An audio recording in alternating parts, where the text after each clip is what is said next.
இன்றைய நாளுக்குரிய பத்திரிகைகள் பார்வையோடு இன்றும் யாழ் பிராந்தியத்திலிருந்து கிடைத்திருக்கக்கூடிய 4 பத்திரிகைகள் கைவசம் இருக்கின்றன. முதலில் ஈழநாட்டு பத்திரிகை கண்ணோட்டத்தோடு இணைந்திருக்கலாம். இன்றைய நாளுக்குரிய ஈழநாட்டு பத்திரிகையின் பிரதான தலைப்படலாக திருகோணமலை கடற்படையின் ரகசிய தடுப்பு முகாமுக்கு சீல், கொடூர சித்திரவதைகள் அம்பலமானதை அடுத்து குற்றப்புலனாய்வு திணைக்களம் அதிரடி நடவடிக்கை. திருகோணமலை கடற்படை முகாமுக்குள் அமைந்திருந்த கென்சைட் எனப்படும் நிலத்தடி ரகசிய தடுப்பு முகாம் வளாகத்தை குற்றப்புலனாய்வு திணைக்களம் உத்தியோகபூர்வமாக சீல் வைத்துள்ளதாக அறிவித்திருக்கின்றது. இந்த ரகசிய முகாமில் சுமார் 60 நபர்கள் வரை சட்டவிரோதமாக தடுத்து வைக்கப்பட்டு கொடூர சித்திரவதைகளுக்கு உள்ளாக்கப்பட்டுள்ளதுடன் கப்பம் கோரப்பட்டமை உள்ளிட்ட பல பாரிய குற்றச்செயல்களுடன் தொடர்புடைய விவரங்கள் விரிவான விசாரணைகள் மூலம் வெளிச்சத்துக்கு வந்ததை அடுத்தே இந்த அதிரடி நடவடிக்கை எடுக்கப்பட்டிருக்கின்றது. இந்த நிலத்தடி வளாகத்தை உத்தியோகபூர்வமாக பரிசீலனை செய்வதற்காக திருகோணமலை நீதவான் இன்று அங்கு நேரடி விஜயம் ஒன்றை மேற்கொள்ள இருக்கின்றார். 11 இளைஞர்கள் கடத்தப்பட்டு காணாமல் ஆக்கப்பட்டமை தொடர்பான பிரதான வழக்கிற்கு மேலதிகமாக மேலும் பல தனிநபர்கள் இந்த ரகசிய முகாமில் தடுத்து வைக்கப்பட்டிருந்தமைக்கான புதிய சான்றுகள் தற்போது கண்டறியப்பட்டிருக்கின்றன. இதற்கமைய கேகாலையைச் சேர்ந்த சாந்தா என்பவரின் வழக்கு பொல்ககவெல நீதவான் நீதிமன்றத்திலும் கொழும்பில் 2 தமிழ் இளைஞர்கள் காணாமல் ஆக்கப்பட்டமை தொடர்பான விசாரணை கொழும்பு இலக்கம் 3 நீதவான் நீதிமன்றத்திலும் தற்பொழுது அறிக்கையிடப்பட்டிருக்கின்றன. அத்துடன் இப்பாகமுவ பகுதியைச் சேர்ந்த பிரதீப் மற்றும் திருகோணமலையைச் சேர்ந்த 2 ஜோதிகள் காணாமல் ஆக்கப்பட்டமை தொடர்பான விவரங்களும் நீதிமன்றங்களில் சமர்ப்பிக்கப்பட்டிருக்கின்றன என்று அந்த பிரதான தலைப்பிடல் தொடர்ந்து செல்வதனை காணக்கூடியதாக இருக்கிறது. தொடர்ச்சியாக இனிய முற்பக்க செய்திகளுக்குள் ஜோசிதவிற்கு பிணை. இளஞ்ச ஊழல் விசாரணை ஆணைக்குழுவினால் நேற்று காலை கைது செய்யப்பட்ட ஜோசிதர் ராஜபக்சவை பிணையில் விடுவிக்க கொழும்பு பிரதான நீதவான் நீதிமன்றம் உத்தரவிட்டிருக்கின்றது. லஞ்ச ஊழல் ஒழிப்பு ஆணைக்குழுவின் அதிகாரிகளினால் கைது செய்யப்பட்ட முன்னாள் ஜனாதிபதி மகிந்த ராஜபக்சவின் புதல்வர் ஜோசிதர் ராஜபக்ச கொழும்பு பிரதான நீதிவான் நீதிமன்றத்தால் முன்னிலைப்படுத்தப்பட்டார் என்று அது தொடர்பான புகைப்படம் ஒன்றுடன் அந்த செய்தி பிரசுரமாக இருக்கிறது. தொடர்ச்சியாக செய்திகளுக்குள் சுற்றுலா மேம்பாட்டு நிதி முறைகேடு பசில் ராஜபக்சவை கைது செய்ய உத்தரவு என்ற தலைப்பிடலோடு ஒரு கட்டமிடப்பட்ட செய்தியும் இலங்கையில் அதிகூடிய எலும்புக்கூடுகள் மீட்கப்பட்ட மனித புதைக்குழியாக செம்மணி. இலங்கையில் அதிகளவிலான மனித எலும்புக்கூடுகள் மீட்கப்பட்ட மனித புதைக்குழியாக செம்மணி மனித புதைக்குழி பதிவாகி இருக்கிறது. இந்நிலையில் செம்மணி மனித புதைக்குழியை நாளை வெள்ளிக்கிழமை நீதி அமைச்சர் கர்சன நாணயக்கார தலைமையிலான விசேட குழுவினரும் காணாமல் ஆக்கப்பட்டோர் அலுவலகத்தின் ஆணையாளர்கள் உள்ளடங்கிய விசேட குழுவினரும் நேரில் பார்வையிட இருக்கின்றனர். இதுவரை காலமும் மன்னர் சதோச புதைகுழியில் இருந்து 376 மனித எண்புக்கூடுகள் மீட்கப்பட்டமையே இலங்கையில் அதிகளவிலான மனித எண்புக்கூடுகள் மீட்கப்பட்ட புதைகுழியாக காணப்பட்டது. இந்நிலையில் செம்மணியில் நேற்று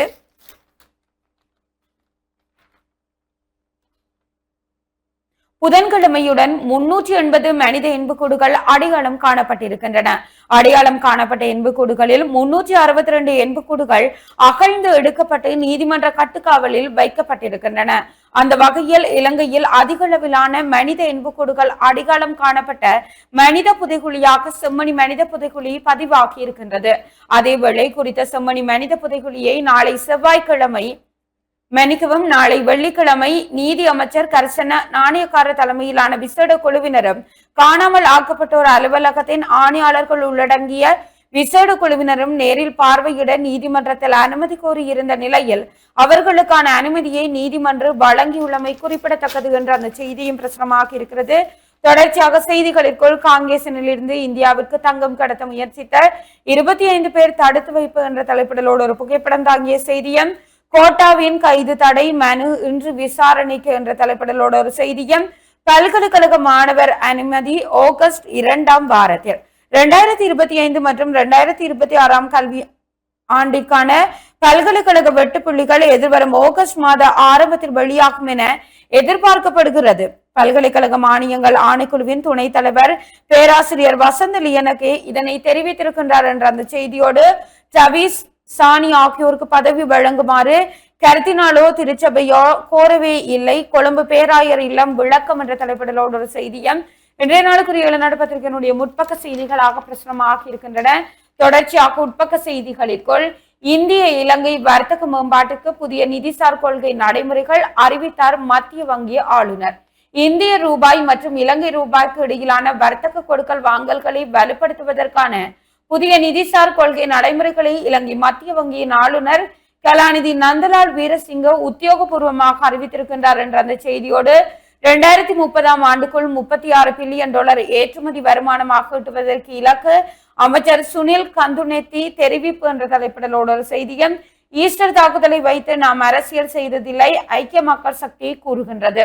உயிர்த்த ஞாயிறு தாக்குதலுடன் சம்பந்தப்பட்டவர்கள் யாராக இருந்தாலும் அவர்கள் சட்டத்திற்கு முன் நிறுத்தப்பட்டு தண்டிக்கப்பட வேண்டும்.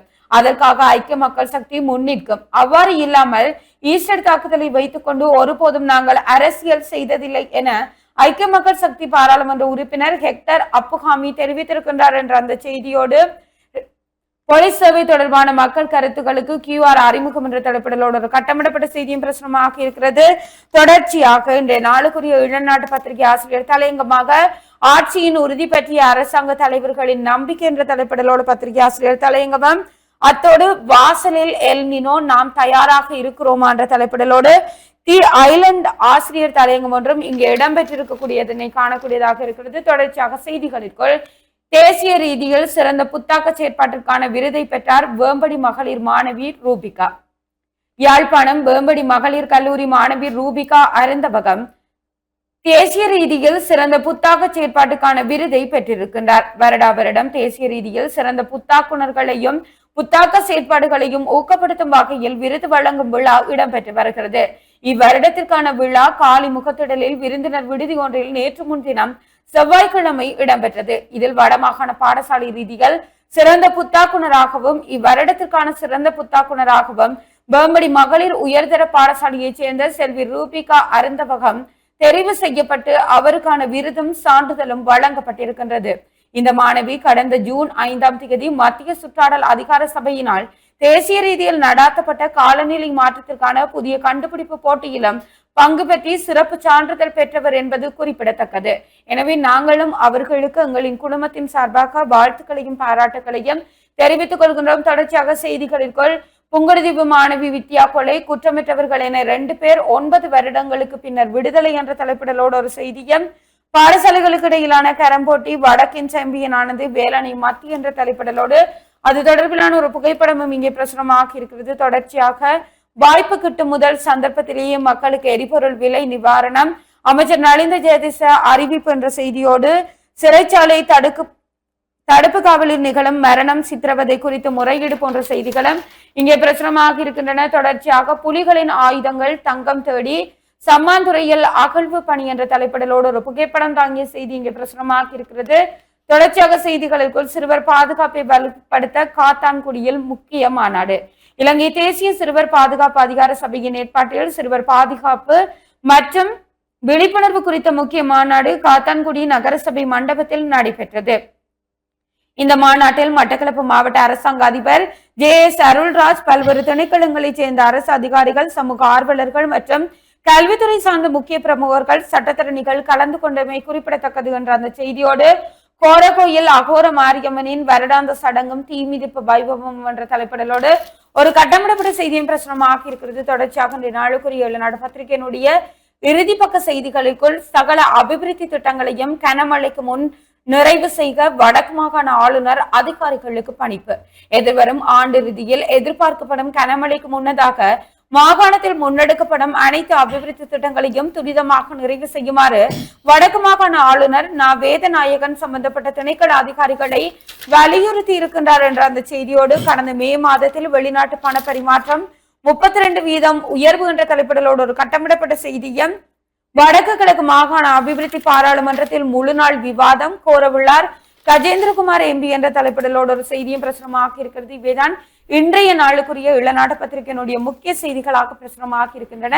தொடர்ச்சியாக நாங்கள் வலம்புரி பத்திரிகை கண்ணோட்டத்தோடு இணைந்திருக்கலாம். வலம்புரி நாளிதழுடைய பிரதான தலைப்பு செய்தியாக பசில் ராயபக்சவை உடன் கைது செய்க கோட்டை நீதிமன்றம் அதிரடி உத்தரவு. சுற்றுலா மேம்பாட்டு திணைக்களத்தின் நிதியை முறைகேடாக பயன்படுத்திய குற்றச்சாட்டு தொடர்பாக பசில் ராயபக்சவை கைது செய்யுமாறு நேற்று கொழும்பு நீதவான் குற்றப்புலனாய்வு திணைக்களத்துக்கு உத்தரவிட்டிருக்கிறார். தொடர்ச்சியாக அந்த செய்தியை பார்க்கும்போதும் நிதி முறைகேடு தொடர்பான நீதவான் விசாரணை மீண்டும் விசாரணைக்கு வந்தபோதும் நீதவான் இந்த உத்தரவை பிறப்பித்திருக்கிறார். சந்தேக நபர் சார்பாக நீதிமன்றத்தில் முன்னிலையான ஜனாதிபதி சட்ட ஆலோசகர் கலிங்க இந்த திசம் 3வது சந்தேக நபர் குற்றவியல் நடைமுறை சட்டத்தின் 127வது பிரிவின் கீழ் ரகசிய வாக்குமூலம் அளிக்க விருப்பம் தெரிவித்துள்ளதாக நீதிமன்றத்தில் தெரிவித்திருக்கிறார்.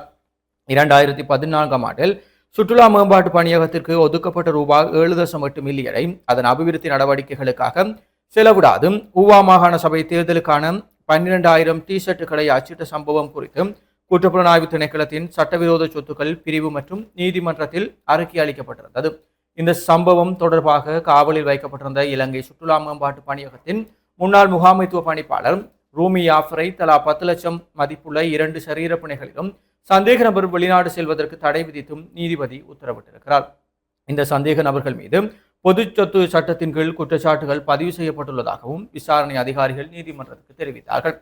பி அறிக்கையில் குறிப்பிட்டபடியும் இந்த சம்பவம் தொடர்பாக சந்தேக நபராக பெயரிடப்படுவாரா என்றும் நீதிபதி குற்றப்புலனாய்வு துறையிடம் விசாரித்திருக்கிறார். இதன்போது இது தொடர்பாக அரச வழக்கறிஞரின் அறிவுறுத்தல்களினும் பெறப்படவில்லை என்று குற்றப்புலனாய்வுத்துறை தெரிவித்துள்ளதாக நீதிபதிகள் திறந்த நீதிமன்றத்துக்கு தெரிவித்தார்கள். இந்த சம்பவத்தின் 3வது சந்தேக நபரான நிர்வாக பணிப்பாளரும் பி அறிக்கையில் பெயரிடப்பட்ட சந்தேக நபருமான நிதி பணிப்பாளரும் சம்பவம் தொடர்பான முதல் மற்றும் 3வது பற்றுச்சீட்டுகளில் கையெழுத்திட்டிருக்கிறார். இந்த சம்பவம் தொடர்பாக நிதி பணிப்பாளர் இன்னும் கைது செய்யப்படாததால் 3 சந்தேக நபர்களுக்கு பிணை வழங்கப்படுகிறது. அதன்படி இந்த வழக்கில் 3வது சந்தேக நபரான நிர்வாக பணிப்பாளர் ரூமி அபயருக்கு பிணை வழங்கப்பட்டிருக்கிறது என்றும் அந்த செய்தியும் தொடர்ந்து செல்கிறது. அதேபோல ஏனைய முற்பக்க செய்திகளுக்குள் லஞ்ச ஊழல் ஒழிப்பு ஆணைக்குழுவால் யோஷித ராயபக்ச கைது, வெளிநாடு செல்ல பயண தடையும் விதிப்பு. லஞ்ச ஊழல் ஒழிப்பு ஆணைக்குழுவினால் முன்னாள் ஜனாதிபதி மஹிந்த ராஜபக்சவின் புதல்வர் யோஷித ராயபக்ச கைது செய்யப்பட்டு கொழும்பு கோட்டை நீதவான் நீதிமன்றத்தில் பிணையில் விடுதலை செய்யப்பட்டிருக்கிறார்.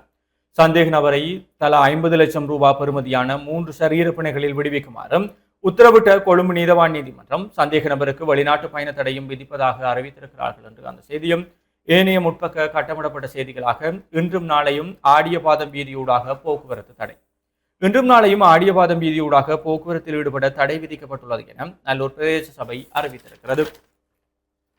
இன்று வியாழக்கிழமை அதாவது 18/6 மற்றும் நாளை வெள்ளிக்கிழமை 19/6 ஆகிய 2 தினங்களிலும் திருநெல்வேலி சந்தி ஆடியபாதம் வீதியில் தார் படுக்கையிடும் பணிகள் மேற்கொள்ளப்பட இருக்கின்றன. இதன் காரணமாக நியூ லக்ஷ்மி மண்டபம் முதல் திருநெல்வேலி சந்தை பகுதியில் லவின் சைவ உணவகம் வரையிலான வீதி பகுதிகள் மேற்குறிப்பிட்ட 2 நாட்களிலும் போக்குவரத்துக்கு முழுமையாக மூடப்பட்டிருக்கும். எனவே பொதுமக்களும் வாகன சாரதிகளும் மாற்று வழிகளை பயன்படுத்துமாறும் அபிவிருத்தி பணிகள் தடையின்றி சிறப்பாக நடைபெற தங்களது முழுமையான ஒத்துழைப்புகளை வழங்குமாறும் நல்லூர் பிரதேச சபை தவிசாளர் மயூரன் கேட்டுக்கொண்டிருக்கிறார் என்று அந்த செய்தியோடும் இலங்கையில் அதிகளவான மனித எச்சங்கள் அடையாளப்படுத்தப்பட்ட பகுதியாக செம்மணி பதிவு 14 எண்புக்கூடுகள் புதிதாக நேற்றும் அடையாளம் என்று அந்த செய்தியும் இலங்கையில் அதிகளவான மனித எச்சங்கள் அடையாளப்படுத்தப்பட்ட பகுதியாக செம்மணி மனித புதைகுழி பதிவாகி இருக்கிறது. இதேவேளை 14 எண்புக்கூடுகள் நேற்று புதிதாக அடையாளம் காணப்பட்டிருக்கிறது.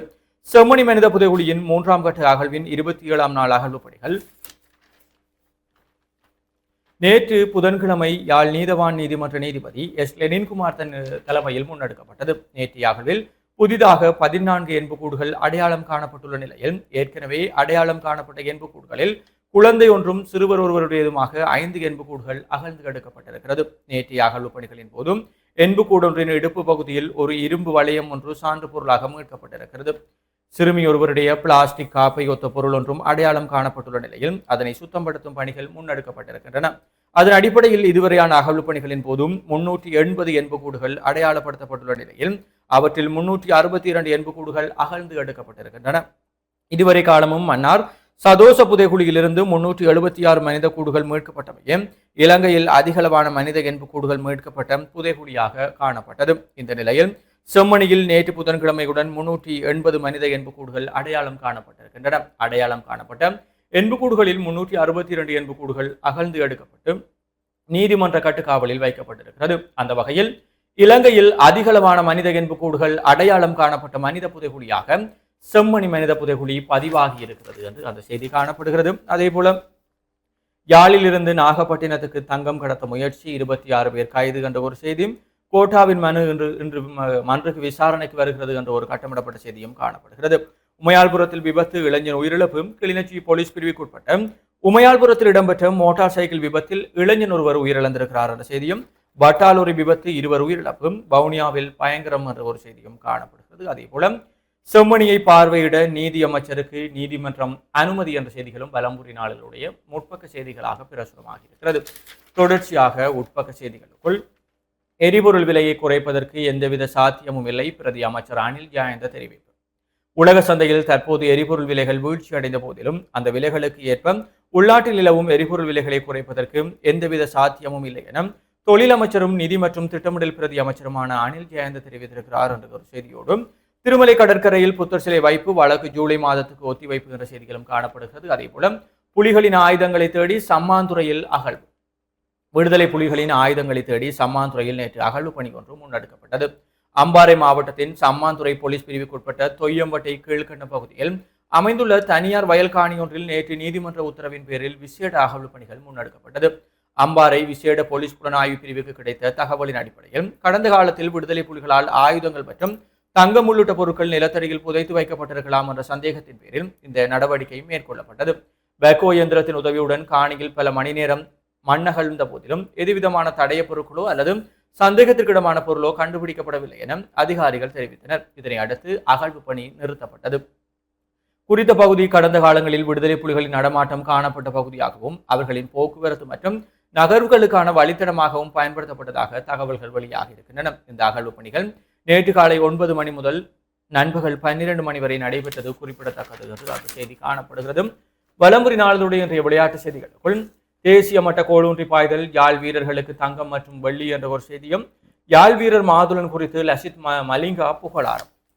இலங்கை கிரிக்கெட் அணியின் முன்னாள் நட்சத்திர வேகப்பந்து வீச்சாளரான லசித் மலிங்கா யாழ்ப்பாணம் புனித பரியோவான் கல்லூரியின் இளம் கிரிக்கெட் வீரரான குகதாஸ் மாதுளன் குறித்து தனது உத்தியோகபூர்வ முகநூல் பக்கத்தில் விசேட பதிவு ஒன்றை பதிவு செய்திருக்கிறார். அந்த பதிவில் குகதாஸ் மாதுளன் திடீரென வானத்தில் இருந்து குதித்து அணிக்குள் வரவில்லை எனவும் அவர் இந்த விளையாட்டு கட்டமைப்புக்குள் உள்வாங்கப்பட்டு நீண்ட காலமாக உழைத்து வருகிறார் என்பதும் தகுதியானவர்களுக்கு தெரியும் எனவும் மலிங்கா குறிப்பிட்டிருக்கிறார். அத்துடன் அவர் 19 வயதுக்குட்பட்ட இலங்கை அணியில் விளையாடவில்லை என்றும் கிரிக்கெட் நிறுவனத்தின் பயிற்சியாளர்கள் அவரை பற்றி அறிந்திருக்கவில்லை என்றும் பலர் நினைக்கக்கூடும். ஆனால் அவரது திறமையும் நீண்டகால முயற்சியின் பலனாகும். அடுத்து வரவிருக்கும் சர்வதேச T20 மற்றும் ஒருநாள் போட்டிகளுக்கான இலங்கை அணியில் இவர் கண்டிப்பாக தேர்ந்தெடுக்கப்பட வேண்டிய ஒரு முக்கிய நபர் என மலிங்கா வலியுறுத்தியிருக்கிறார். மேலும் ஒரு வேகப்பந்து வீச்சாளருக்கும் 19 முதல் 21 வயதுக்குட்பட்ட காலப்பகுதியில் மிகச்சிறந்த வயதாகும் என குறிப்பிட்ட அவர் இந்த இளம் வீரரின் எதிர்கால பயணத்தை எதிர்பார்த்து காத்திருப்பதாகவும் மலிங்கா தெரிவித்திருக்கிறார் என்ற செய்தியோடும், அல்ஜீரியாவை சார்ந்த அர்ஜென்டினா ஹெட்ரிக் கோல் அடித்து மெஸ்ஸி மிரட்டல் என்ற செய்திகளும் விளையாட்டு செய்திகளாக பிரசுரமாக இருக்கிறது. தொடர்ச்சியாக உள்நாட்டு செய்திகளுக்குள் உயிர்த்த ஞாயிறு தாக்குதல் விவகாரம், கோட்டாவின் நீதிமன்ற கோரிக்கை சந்தேகங்களை அதிகரிக்கிறது. நஜீத் இந்திகா எம்பி தெரிவிப்பு என்ற ஒரு செய்தியும் காணப்படுகிறது. பல்கலைக்கழக அனுமதிக்கான வெட்டுப்புள்ளி ஆகஸ்ட் மாதம் முதல் வாரத்தில் வெளியாகும் பல்கலைக்கழக மானியங்கள் ஆணைக்குழு தெரிவிப்பு என்ற செய்தியோடும், உயிர்த்த ஞாயிறு விசாரணைகளை தடுக்க முயற்சி, சமூக ஊடகங்களில் பரப்பப்படும் போலி குற்றச்சாட்டுகள், அருத்தந்தை சிறில் காமினி தெரிவிப்பு என்ற செய்திகளும் காணப்படுகிறது. தொடர்ச்சியாக வடக்கு கிழக்கில் மீட்கப்பட்ட தங்க ஆபரணங்கள் அளவீட்டு பணிகள் நிறைவு என CID அறிவிப்பு என்ற ஒரு செய்தியும், தலைவர்கிண உதைப்பந்தாட்டம் அரையிறுதிக்கு முன்னேறியது ஐக்கிய விளையாட்டுக் கழகம் என்ற ஒரு விளையாட்டு செய்தியும் காணப்படுகிறது. வெளிநாட்டு செய்திகளுக்குள் லெபனானையும் உள்ளடக்கியதே அமைதி ஒப்பந்தம், ஈரான் அதிரடி. போர் முடிவுக்கு வருவது என்பது லெபனான் மீதான இஸ்ரேலின் ஆக்கிரமிப்பு முடிவுக்கு வருவதையும் உள்ளடக்கியது என ஈரான் வெளியுறவுத்துறை அமைச்சர் அப்பாஸ் அராக்கி தெரிவித்திருக்கிறார் என்ற ஒரு செய்தி. இராணுவமே வெளியேறு, ஆக்கிரமிப்பு காஷ்மீரில் வெடித்தது மக்கள் புரட்சி என்ற ஒரு செய்தி. அதேபோல அமெரிக்கா ஈரான் உடன்பாடுகள் எளிதில் சாத்தியமில்லை, கட்டார் வெளியுறவு அமைச்சரகம் தெரிவிப்பு என்ற செய்திகளும் வெளிநாட்டு செய்திகளாக பிரசுரமாகி இருக்கிறது. தொடர்ச்சியாக உள்நாட்டு செய்திகளுக்குள் குருநகர் தொடர்மாடி குடியிருப்பிற்கு வீடமைப்பு பிரதி அமைச்சர் கள ஆய்வு. வீடமைப்பு, நிர்மாணிப்பு மற்றும் நீர்வளங்கள் பிரதி அமைச்சர் DP சரத் நேற்று முன்தினம் யாழ்ப்பாணம் பிரதேச செயலர் பிரிவுக்குட்பட்ட குருநகர் தொடர்மாடி குடியிருப்புக்கு கள விஜயம் ஒன்று மேற்கொண்டும் அங்குள்ள மக்களுடன் தொடர்பாடி முகாமைத்துவ குழுவுடனும் கலந்துரையாடி இருக்கிறார் என்ற புகைப்படம் தாங்கிய செய்தியும். தொடர்ச்சியாக வலம்புரியினுடைய இன்றைய ஆசிரியர் தலையங்கமாக ஊழ்வினை உறுத்து வந்து ஊட்டும் என்ற தலைப்பிலே ஆசிரியர் தலையங்கமும், உள்நாட்டு செய்திகளாக தமிழின அழிப்பின் நினைவகமாக செம்மணி சித்துப்பாத்தி இந்து மயானம், நல்லூர் பிரதேச சபை தவிசாளர் முன்மொழிவு. செம்மணி சித்துப்பாத்தி இந்து மயானம் தமிழின அழிப்பின் நினைவகமாக பேணும் முன்மொழிவு நல்லூர் பிரதேச சபையின் தவிசாளர் மயூரன் அவர்களினால் நேற்றைய சபை அமர்வில் முன்மொழியப்பட்டது. குறித்த முன்மொழிவினை வைத்த உரையாற்றிய தவிசாளர் மயூரன், இன அழிப்பு செய்யப்பட்டு புதைக்கப்பட்ட எமது உறவுகள் இன்று செம்மணி சித்துப்பாத்தி இந்து மயானத்திலிருந்து அகழ்ந்து எடுக்கப்பட்டு வருகின்றன. எம்மீது நிகழ்த்தப்பட்ட இன அழிப்பின் சாட்சியமாக இம்மயானம் காணப்படுகிறது. இந்நிலையில் இன அழிப்பின் சாட்சியங்களை பாதுகாக்க வேண்டியதும் அதனை இளைய தலைமுறைக்கு கடத்த வேண்டிய பொறுப்பும் எமக்கு இருக்கிறது. குறித்த இந்து மயானம் எமது சபை எல்லைக்குள் காணப்படுகின்ற நிலைமையில் இதனை ஒரு மயானமாக தொடர்ந்து பேணாமல் இது எம்மீதான இன அழிப்பின் ஒரு சாட்சியமாக நினைவகமாக பேணுவதற்கு நடவடிக்கைகளை நாம் அனைவரும் ஒன்றிணைந்து மேற்கொள்ள வேண்டும் என்ற முன்மொழிவினை முன்வைப்பதோடு குறித்த விடயம் தொடர்பில் செம்மணி சித்துப்பாத்தி இந்து மயான சபையினருடன் கலந்துரையாடல் செய்து அது தொடர்பான விவரங்களுடன் குறித்த முன்மொழிவினை உங்களின் ஏகமனதான ஆதரவுடன் ஒரு தீர்மானமாக நிறைவேற்றுவதற்காக அடுத்த சபை அமர்வில் சமர்ப்பிக்கிறேன் என்று அவர் தெரிவித்திருக்கிறார் என்று அந்த செய்தியும் காணப்படுகிறது. அதேபோல காரைநகர் ஊர்காவற்துறை இடையே மேம்பாலம் அமைப்பு பிரதேச ஒருங்கிணைப்பு குழு அனுமதி என்ற செய்தியும் காணப்படுகிறது. இவைதான் வலம்புரி நாளிதழுடைய இன்றைய நாளுக்குரிய முதன்மை செய்திகளாக இருக்கிறது. தொடர்ச்சியாக நிகழ்ச்சியிலும் உதயன் பத்திரிகையின் செய்திகளோடு இணைந்திருக்கலாம்.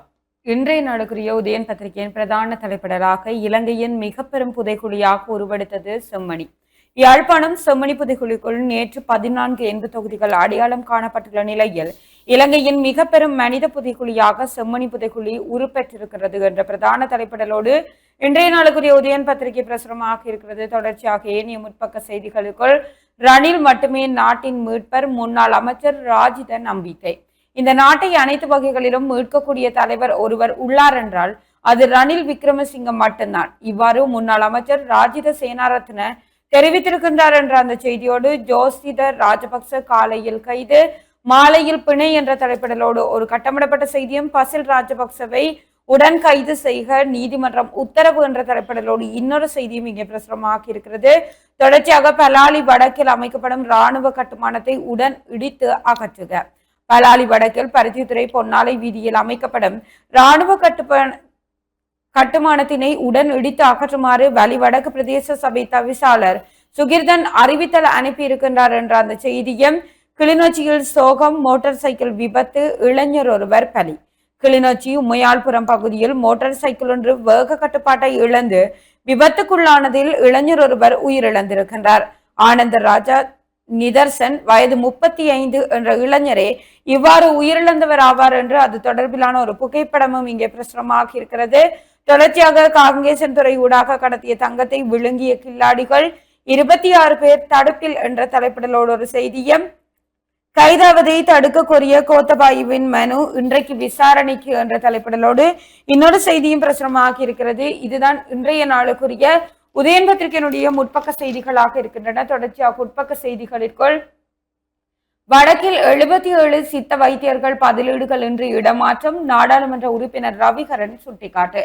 வன்னி தேர்தல் மாவட்டத்துக்குட்பட்ட சுதேச வைத்தியசாலைகளில் தகுந்த பதிலீடுகள் வழங்கப்படாமல் சுதேச வைத்தியசாலையர்கள் பெருமளவில் இடமாற்றம் செய்யப்பட்டுள்ளதால் கடுமையான வைத்தியசாலை பற்றாக்குறை நிலவுகின்றது. இதற்கு உடனடி தீர்வு வழங்க வேண்டும் என்று வன்னி மாவட்ட நாடாளுமன்ற உறுப்பினர் து ரவிகரன் கோரிக்கை விடுத்திருக்கின்றார். வடமாகாண சுதேச வைத்தியத்துறை திணைக்கள ஆணையாளர் தில்லையம்பலம் சர்வானந்தனுக்கு கடிதம் ஒன்றை அனுப்பி அவர் இதனை தெரிவித்திருக்கின்றார் என்ற அந்த செய்தியோடு அச்சுவேலியில் வீடு புகுந்து பெட்ரோல் குண்டுவீச்சு, இருவருக்கு விளக்கமறியல் என்ற தலைப்பிடலோடு ஒரு செய்தியும், எரிபொருள் பரிசோதனையில் தீப்பற்றிய மோட்டார் சைக்கிள் என்ற தலைப்பிடலோடு இன்னொரு செய்தியும் இங்கே பிரசுரமாக்கி இருக்கிறது. தொடர்ச்சியாக பொருளாதாரத்தில் தன்னிறைவு பெற தேசிய ஏற்றுமதி திட்டம் அறிமுகம். இலங்கை பொருளாதாரத்தை இறக்குமதியில் தங்கியிருக்கும் ஒரு நாடாக இருந்து முழுமையாக ஏற்றுமதி சார்ந்த பொருளாதாரமாக மாற்றியமைப்பதற்கு தேசிய ஏற்றுமதி அபிவிருத்தி திட்டம் 2060 தொடக்கம் 2030 கொழும்பில் அங்குரார்ப்பணம் செய்து வைக்கப்பட்டிருக்கின்றது என்ற அந்த செய்தியோடு இலங்கைக்கு இந்தியா ராணுவ உதவி என்ற தலைப்பிடலோடு ஒரு கட்டமிடப்பட்ட செய்தியும் போலீஸ் சேவை கருத்து பெற QR முறைமை அறிமுகம் என்ற தலைப்பிடலோடு இன்னொரு கட்டமிடப்பட்ட செய்தியும் பிரசுரமாக்கி இருக்கிறது. தொடர்ச்சியாக செய்திகளுக்குள் முள்ளியவளையில் ஆளணி பற்றாக்குறையுடன் கிராமிய சித்த வைத்தியசாலை. முல்லைத்தீவு முள்ளியவளை கிராமிய சித்த வைத்தியசாலையில் நீண்ட காலமாக நிலவி வரும் ஆளணி பற்றாக்குறைகள் உள்ளிட்ட பல்வேறு வளக்குறைபாடுகள் காரணமாக பெரும் சிரமங்களை எதிர்கொண்டு வருவதாக கிராம மக்கள் கவலை வெளியிட்டிருக்கின்றனர் என்ற அந்த செய்தியோடு காணாமற் போன மீனவரின் 2 பிள்ளைகளின் கல்வி செலவினை ஏற்றது தமிழ் தேசிய மக்கள் முன்னணி என்ற தலைப்பிடலோடு ஒரு புகைப்படம் தாங்கிய செய்தியும், லஞ்சித் கட்டுப்பாடுகள் வடக்கில் முன்னேற்றம், ஆளுநர் தெரிவிப்பு என்ற தலைப்பிடலோடு இன்னொரு செய்தியும் இங்கே பிரசுரமாக்கி இருக்கிறது. தொடர்ச்சியாக தேசிய மட்ட மெய்வல்லுநர் போட்டி யாழ் மாவட்டம் பதக்க வேட்டை. 62வது தேசிய மட்ட கனிஷ்ட பிரிவினருக்கும் மெய்வல்லுநர் போட்டிகளில் யாழ்ப்பாணம் மாவட்டத்தைச் சேர்ந்த மாணவ மாணவிகள் கோலூன்றி பாய்தல் போட்டிகளில் பதக்கங்களை வாரி குவித்திருக்கின்றனர் என்று அது தொடர்பிலான புகைப்படமும் பிரசுரமாக இருக்கிறது. எனவே நாங்களும் அந்த மாணவர்களுக்கு வாழ்த்துக்களையும் பாராட்டுகளையும் தெரிவித்துக் கொள்கிறோம். தொடர்ச்சியாக செய்திகளுக்குள் ஈரான் அமெரிக்கா ஒப்பந்தம் சுவிஸில் நாளை கையெழுத்து. மேற்காசிய போரை முடிவுக்கு கொண்டு வரும் அமெரிக்கா ஈரான் இடையேயான அமைதி வழி ஒப்பந்தம் சுவிட்சர்லாந்தின் சொகுசு விடுதியொன்றில் நாளை வெள்ளிக்கிழமை கையெழுத்தாக இருக்கின்றது என்று சுவிட்சர்லாந்தின் வெளியுறவுத்துறை அமைச்சகம் தெரிவித்திருக்கின்றது என்ற அந்த செய்தியோடு G7 உச்சி மாநாட்டில் ட்ரம்ப் மோடி சந்திப்பு. பிரான்சின் எவியான் நகரில் பிரம்மாண்டமாக நடைபெற்று வரும் G7 உலக தலைவர்களின் உச்சி மாநாட்டில் சிறப்பு விருந்தினராக பங்கேற்ற இந்திய பிரதமர் நரேந்திர மோடி அமெரிக்க அதிபர் டொனால்ட் ட்ரம்பை நேரில் சந்தித்து கலந்துரையாடலினை மேற்கொண்டார். மாநாட்டின் அமர்வுகளுக்கு இடையே பிரதமர் நரேந்திர மோடியும் அமெரிக்க அதிபர் டொனால்ட் ட்ரம்பும் நேரில் சந்தித்து பரஸ்பரம் கைகளுக்கி கொண்டனர். பின்னர் இருவரும் அருகருகே அமர்ந்து சுமார் 5 நிமிடங்கள் சுமூகமாக பேசியிருக்கின்றனர். கடந்த 2025ஆம் ஆண்டு பிப்ரவரி மாதம் பிரதமர் மோடி அமெரிக்காவுக்கு சென்று அதிபர் ட்ரம்பை சந்தித்திருந்தார். அதன் பிறகு அமெரிக்க அரசு இந்திய பொருட்களுக்கு விதித்த கூடுதல் வரி விதிப்பினால் இரு நாடுகளுக்கும் இடையிலான வர்த்தக உறவில் லேசான தொய்வு ஏற்பட்டது. இந்த சூழலில் சுமார் 16 மாத இடைவெளிக்கு பிறகு இரு தலைவர்களும் தற்போது மீண்டும் நேரில் சந்தித்து பேசியிருக்கின்றனர் என்ற அந்த செய்தியும் இந்தோனேசியாவில் நிலநடுக்கம் என்ற தலைப்பிடலோடு ஒரு கட்டமிடப்பட்ட செய்தியும் திடீர் தீ பரவலை கட்டுப்படுத்த கண்டாவளியில் விழிப்புணர்வு என்ற தலைப்பிடலோடு ஒரு புகைப்படம் தாங்கிய செய்தியும் பிரசுரமாக இருக்கிறது. தொடர்ச்சியாக சாவகச்சேரியில் போலீஸ் நிலையத்துக்கு புதிய கட்டடம் கச்சாய் வீதியில் திறப்பு என்ற தலைப்பிடலோடு ஒரு புகைப்படம் தாங்கிய செய்தியும் பிரசுரமாக இருக்கிறது. தொடர்ச்சியாக இன்றைய உதயன் பத்திரிகையினுடைய இறுதி பக்க செய்தியாக அமெரிக்க ஈரான் ஒப்பந்தம் இஸ்ரேலை கட்டுப்படுத்தாது அந்நாட்டு பாதுகாப்பு அமைச்சர் தெரிவிப்பு என்ற தலைப்பிடலோடு ஒரு செய்தியும் பிரசுரமாக இருக்கிறது. இவைதான் இன்றைய நாளுக்குரிய உதயன் பத்திரிகையினுடைய முக்கிய செய்திகளாக இருக்கின்றன. தொடர்ச்சியாக நாங்கள் யாழ் தினக்குரல் பத்திரிகை கண்ணோட்டத்தோடு இணைந்திருக்கலாம்.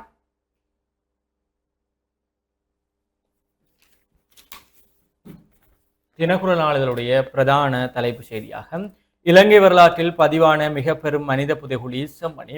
380 எண்பு தொகுதிகள் கண்டுபிடிப்பு, 362 மனித எண்பு தொகுதிகள் அகழ்ந்து கடுப்பு, சிறுவர்கள் குழந்தைகளின் எண்பு தொகுதிகளும் மீட்பு என்ற செய்தி பிரதான தலைப்பு செய்தியாக இருக்கிறது. ஏனைய முற்பக்க செய்திகளுக்குள் செம்மணி புதைகுழி அகழ்வில் எண்பு தொகுதி ஒன்றின் இடுப்பில் இரும்பு பொருள் என்ற ஒரு கட்டமிடப்பட்ட செய்தியும், அதே போல செம்மணி மனித புதைகுழி மக்கள் மத்தியில் பரவலான அச்சத்தை ஏற்படுத்தி இருக்கிறது என்ற ஒரு செய்தியும் காணப்படுகிறது. அதே போல யாழில் மாணவர்களை இலக்கு வைத்து போதைப்பொருள் விற்பனை செய்த சந்தேக நபர்கள் கைது செய்யப்பட்டிருக்கிறார்கள் என்ற செய்தியும் காணப்படுகிறது. இவைதான் தினக்குரல் நாளிதழுடைய முதன்மை செய்திகளாகவும் இன்றைக்கு புலந்திருக்கக்கூடிய ஏனைய நாளிதழ்களுடைய முக்கிய செய்திகளாகவும் இருக்கிறது.